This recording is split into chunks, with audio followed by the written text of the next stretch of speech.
Je l'ai jamais vu en vrai. Vous êtes prêts? Waouh. C'est très bizarre. Je sais pas pourquoi je fais ça à chaque fois en début de vidéo, mais je trouve ça stylé à faire. Salut tout le monde, c'est Jojol. Aujourd'hui, on va parler d'un smartphone vraiment original signé LG. Téléphone qui n'est malheureusement pas disponible en France, car comme vous le savez, LG ne commercialise plus de smartphones en France depuis quelques années. Mais j'ai réussi à me débrouiller pour l'avoir rien que pour vous, et vu sa rareté, vaut mieux l'assurer.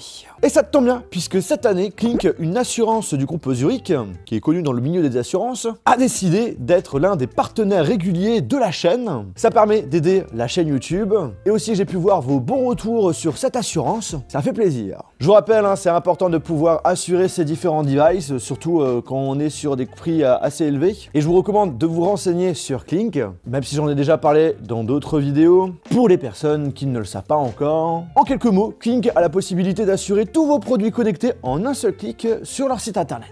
Ils assurent contre les casses suite à un accident physique, casses s'il y a un problème électrique, casses avec des liquides et bien entendu contre les vols. Et tout ça dans le monde entier. Si par exemple votre téléphone est tombé, l'écran est cassé, il ne fonctionne plus, vous pouvez directement le faire réparer dans l'un de ces 180 centres de réparation partenaires. Si sous 24 heures il n'est pas possible de pouvoir le réparer, Clink vous prête un smartphone durant la période de réparation. Et si le téléphone est irréparable, il vous donne le même modèle ou un téléphone de la même valeur. Une des spécificités aussi, c'est que Clink dispose d'une application pour tout gérer. Tu peux par exemple activer et désactiver quand tu veux l'assurance, tu décides les jours où tu veux être assuré et les jours où tu ne veux pas. C'est un moyen de faire des économies puisque les jours où tu désactives l'assurance, tu ne payes pas. Si vous voulez en savoir plus, il y aura un lien dans la description et sachez que vous avez moins 25% avec le code JOJOL25.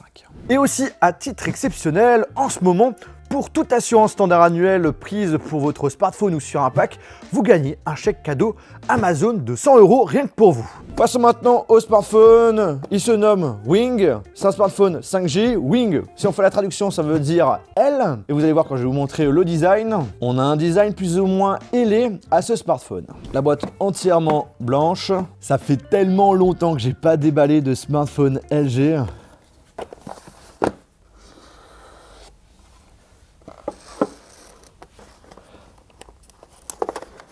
Oh, le smartphone il a son poids déjà, et on voit également qu'il est plutôt épais.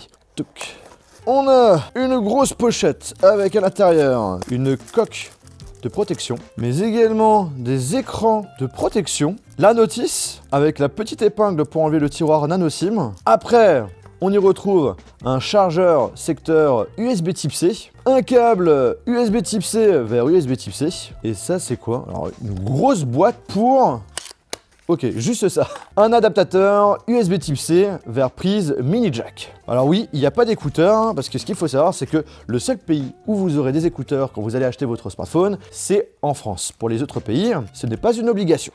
Je l'ai jamais vu en vrai, ce smartphone, et j'en suis convaincu que vous également. Pour ceux qui viennent de débarquer sur la chaîne YouTube, ou ceux qui regardent de temps en temps mes vidéos mais qui ne sont pas abonnés, n'hésitez pas à le faire, et d'appuyer sur le bouton cloche, et d'accepter toutes les notifications pour être sûr de ne rater aucune de mes vidéos. En plus, ces temps-ci, il y a pas mal d'exclusivités, donc vous êtes limite les tout premiers à les découvrir en même temps avec moi. Et aussi, si vous voulez plus de vidéos sur des smartphones qu'on ne peut pas acheter en France, vous savez ce qu'il faut faire, un gros pouce en l'air. Bon, c'est parti, on enlève la protection. L'arrière, ça nous fait vraiment penser à un smartphone classique, devant également, et... Waouh, c'est très bizarre. C'est vrai que LG voilà, sont connus quand même pour proposer des smartphones qui sortent vraiment de l'ordinaire. Je pense par exemple au T5100, le téléphone à clapet avec son écran qui pivotait, ou encore le modèle KS360 qui s'ouvrait sur le côté et qui cachait un clavier AZERTY. Alors de mon côté, je suis pas extrêmement fan du dos qui nous fait penser à un smartphone qui a environ 2 ans, notamment avec ces traces de doigts qui sont assez visibles. Je crois que c'est en plastique par contre. Pour un téléphone à 1000 € quand même, ils auraient pu mettre une autre matière. On a deux couleurs, couleur bleue et couleur gris-noir. Et comme vous pouvez le voir, j'ai eu la possibilité de me débrouiller d'avoir la version grise. À droite, bouton power, bouton volume. On va l'allumer, la petite vibration pour dire que c'est bon. Et si je le tourne, est-ce que ça fait quelque chose ou pas? Non, rien du tout. Faut savoir que mon premier smartphone LG que j'ai testé, c'était le LG G2. Mon préféré, c'était le LG G3. C'était ce smartphone-là que j'avais testé en Croatie. J'avais pris des vacances et au final, j'ai passé mon temps à faire des vidéos sur le smartphone. Bon, il prend pas mal de temps à s'allumer. Hein. C'est quand tu veux. Ok, c'est bon. On doit faire la configuration en premier. Vous êtes prêts? 1, 2... Introduction à faire pivoter accueil. 2 écrans OLED, le principal de 6,8 pouces et le second de 3,9 pouces. Et quand on pivote, le smartphone forme un T et ça apporte une nouvelle façon d'utiliser son smartphone. J'ai envie de dire pourquoi pas, mais c'est vrai que déjà là, ça fait extrêmement bizarre quoi. Les mecs, vous pouvez venir? Prêts à être choqués? Ah ouais. 2 hours later. Bon, du coup, j'ai fait une petite pause. J'ai installé quelques jeux, quelques applications. Donc, premièrement, ce qu'il faut savoir, c'est qu'on a une caméra frontale pop-up, donc du coup, qui se surlève directement. Donc, ça nous permet d'avoir vraiment un écran sans avoir d'encoche, sans avoir de caméra frontale. C'est quelque chose qu'on voit finalement aujourd'hui de moins en moins. Il y avait une hype là-dessus où tous les constructeurs faisaient ce genre de choses et on a bien l'impression que finalement, c'était pas forcément la meilleure des solutions. Donc à l'avant, on y retrouve un capteur frontal de 12 mégapixels. Et à l'arrière, attendez, je fais une petite séance de nettoyage. Vous y retrouvez cette fois-ci 3 capteurs. Un normal de 64 mégapixels avec ouverture 1.8 et ensuite 2 très grand angle, un de 12 mégapixels avec ouverture 2.2 et un autre de 13 mégapixels avec ouverture 1.9.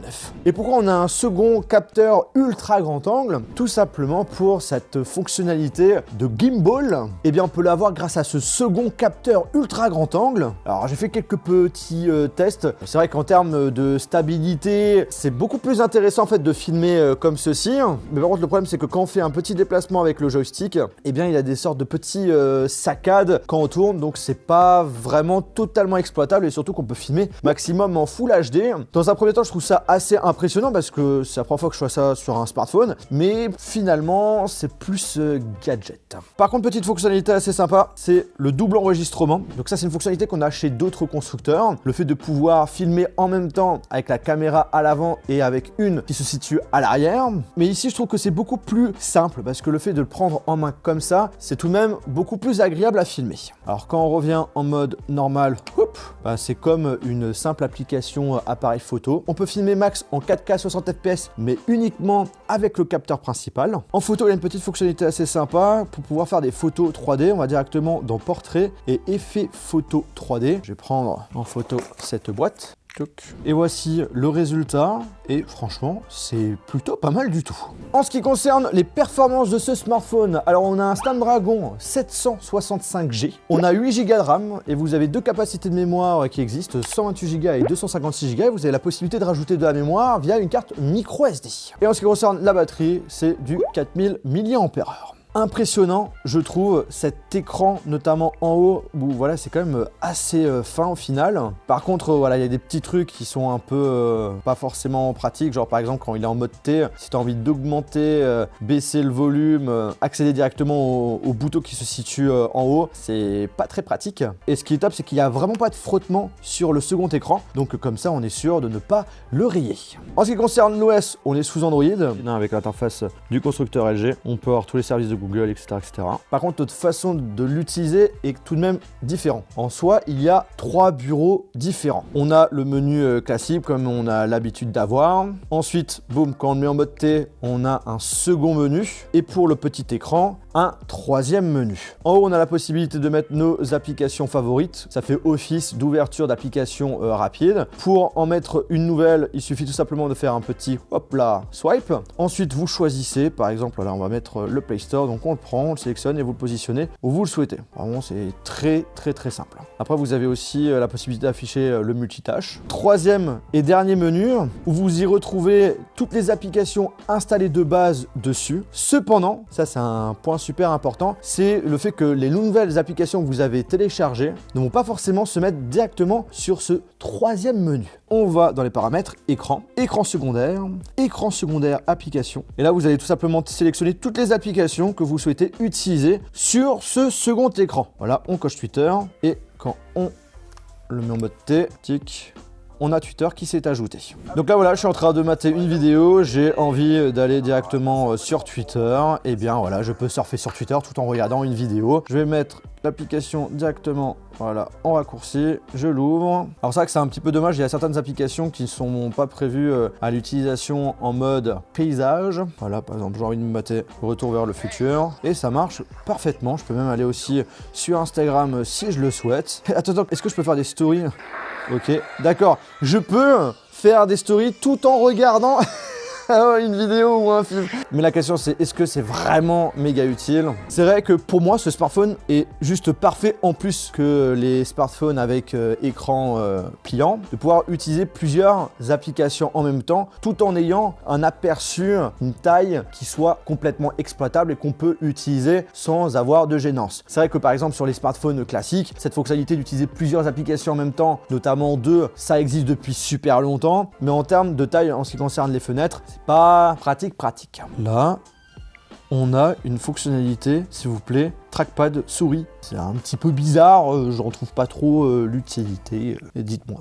Alors capteur d'empreinte digitale, d'ailleurs un petit peu lent, je trouve, pour un smartphone à 1000 €, on aimerait avoir quelque chose d'un petit peu plus rapide. On va rentrer dans le jeu Asphalt 9. Ils ont fait une collaboration avec LG. Je vous montre juste un exemple pour vous dire qu'il y a quand même encore en soi une utilité assez intéressante. Là par exemple sur ce jeu de voiture, on utilise vraiment le second écran pour donner quelques informations, et là c'est notamment la carte de la course. Là, et ça marche super bien, franchement il n'y a rien à dire. Mais le problème c'est qu'il y a tellement peu d'utilisateurs de ce smartphone qu'au final c'est pas vraiment rentable pour les développeurs de réfléchir à qu'est-ce qu'on pourrait faire avec ce deuxième écran. Au niveau du prix, ça pique, 1099 €, mais sachant que voilà, il y a quand même une innovation avec cet écran qui pivote. Je trouve que le prix reste tout de même acceptable. Juste comme j'avais dit, le dos en plastique, ça aurait été top d'avoir quelque chose d'un petit peu plus quali. On peut se poser la question, la solidité de la charnière, qu'est-ce que ça donne? LG nous informe qu'on pourrait le pivoter près de 200 000 fois. On peut l'utiliser quand même plusieurs années sans souci. Alors c'est pas une vidéo de test, c'est vraiment prise en main, avis à chaud. Surtout que voilà, je sais que vous n'allez pas l'acheter puisqu'on peut pas l'acheter. Vraiment effet waouh, c'est assez réactif, ça marche plutôt bien. Le fait de pouvoir utiliser deux applications en même temps en ayant un aperçu de taille vraiment très convenable, je trouve ça juste génial. Par contre, le truc qui aurait été cool, c'est d'avoir une installation directement de l'application aussi sur le menu du petit écran et pas aller dans les paramètres et cocher. Par contre, la chose où ça me perturbe énormément, c'est en ce qui concerne tout de même la prise en main avec le poids qui est pas totalement équilibré. Justement, quand on pivote l'écran, il y a tout le poids qui se situe vers le haut et en fait à l'utilisation, c'est pas si agréable que ça. Sinon, c'est tout de même révolutionnaire. Je sais pas ce que vous en pensez, n'hésitez pas à donner votre avis en commentaire. Je suis super content de vous l'avoir présenté sur la chaîne YouTube. Est-ce que je vais l'utiliser tous les jours? C'est une bonne question, je ne pense pas. Après, si vous souhaitez absolument une vidéo dessus, de test complet, éventuellement pourquoi pas, je vous invite à exploser les pouces bleus. Je tiens encore à remercier Klink d'avoir sponsorisé cette vidéo. Je vous laisserai checker dans la description si vous voulez en savoir plus sur cette assurance. Et sur ce, on se retrouve dans une prochaine vidéo. Salut!